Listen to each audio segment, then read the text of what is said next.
Shalom Uvracha, mes bien chers, ce Shabbat, Parashat Va'era, c'est-à-dire je vais me révéler à Moshe Rabbeinu, au peuple d'Israël, la paracha en fait qui va commencer les 7 plaies, les 7 premières plaies parmi les 10 plaies que Pharaon va recevoir sur la tête. Les 7 premières sont dans notre paracha. Et j'aimerais quand même vous montrer deux versets qui sont très intéressants, mais qui sont construits d'une façon assez spéciale. Et c'est ce que je voulais un peu expliquer, Bezrat Hashem, par rapport à cette paracha. Deux psukim qui sont très intéressants, c'est Perek Vav et Pasuk Vav, donc le chapitre 6 et le verset 26. Et il est écrit comme ça a l'air un peu bizarre, mais Bezrat Hashem, quand on comprendra la profondeur de la Torah, et c'est ainsi que la Torah écrit. Hu Moshe ve Aaron, asher amar Adonai lahem, otzi'u et bnei Israël. C'est à Aaron ou Moshe qu'Hachem a demandé de faire sortir le peuple d'Égypte. Le prochain verset, Em damrim el paro, hu Moshe ve Aaron. Le premier verset, Aaron devance Moshe. Le deuxième verset, c'est Moshe et Aaron. C'est Moshe qui commence. Donc il faut comprendre pourquoi la Torah change l'ordre, les met dans le désordre. La première fois, Aaron ou Moshe. J'aurais cru que ce serait peut-être parce que Aaron est plus âgé que Moshe, de 3 ans. Donc on va lui donner l'honneur qui lui revient. Mais la preuve, c'est pas ça, parce que dans le prochain verset, où Moshe et Aaron, on devance, on donne la priorité à Moshe Rabbeinu. C'est très bizarre. Comment se fait-il que la Torah trie les cartes de cette façon?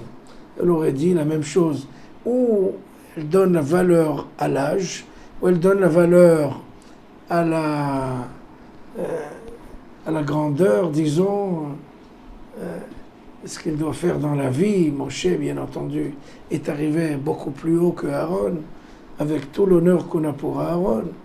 Mais pourquoi la Torah elle ne met pas les choses dans l'ordre? Si Moshe est le plus grand, ben mettez-le toujours en premier.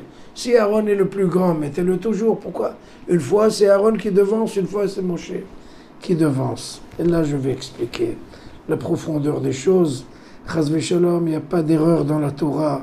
Tout est de la ultra précision. Je vous rappelle que quand Moshe était parti, s'est sauvé d'Égypte, il avait 20 ans. Quand il est retourné pour la rédemption du peuple, il avait 80 ans. C'est-à-dire, il était pendant 60 ans, il était absent. Qui c'est qui s'est occupé du peuple d'Israël pendant 60 ans? C'est Aaron. Et on ne peut pas lui prendre ça. C'est Aaron qui était sur le champ, dans le chantier. C'est lui qui a souffert avec le peuple.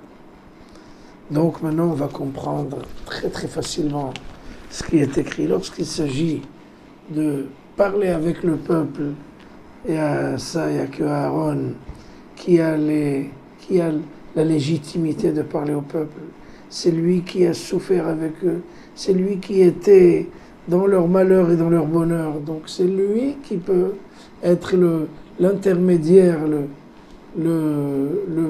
l'émissaire quand il s'agit de parler avec le gouvernement, avec l'armée, avec les gens de la haute société.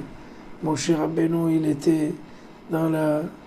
il était à Saint-Cyr, il a fait les grandes écoles, il a fait le collège militaire national, il a fait l'école des officiers. Donc c'est lui il a quand même une certaine éducation militaire, gouvernementale. Donc c'est très important. Quand il s'agit vis-à-vis du peuple, c'est la priorité à Aaron. Vis-à-vis du gouvernement, de l'armée, des cadres militaires.